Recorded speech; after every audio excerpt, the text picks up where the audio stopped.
नगरपालिका निवडणूक जसजशी जवळ येऊ लागली आहे तसतशा शहरामध्ये दिग्गज नेत्यांच्या सभा सुरू होताना दिसतायत।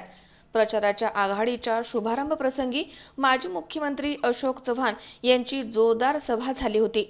दरम्यान भाजपच्या उमेदवारांसाठी विकास मंत्री पंकजा मुंडे यांची सभा झाली आहे। येत्या 25 तारखेला राष्ट्रवादी काँग्रेस आघाडीचे अजित पवार आणि भाजपकडनं जलसंपदा मंत्री गिरीश महाजन आणि जिल्ह्याचे पालकमंत्री प्राध्यापक राम शिंदे हे उपस्थिती लावणार आहेत असं समजतंय।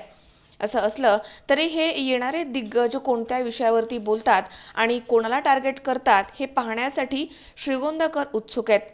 गिरीश महाजन हे जलसंपदा मंत्री आहेत। दरम्यान सध्या यावर्षी पाऊस कमी झालाय, त्यामुळे तालुक्यामधील शेतकरी दुष्काळी परिस्थितीशी झुंज देत आहेत। अशा परिस्थितीमध्ये येणारे मंत्री महोदय यांनी अशा वेळी पाण्याचं आश्वासन दिलं तर त्यामध्ये नवल वाटायला नको।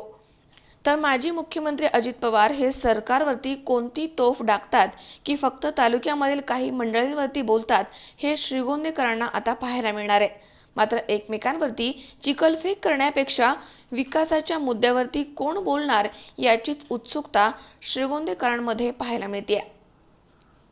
सुहास कुलकर्णी सह अमोल उदमले, C24 तास, श्रीगोंदा।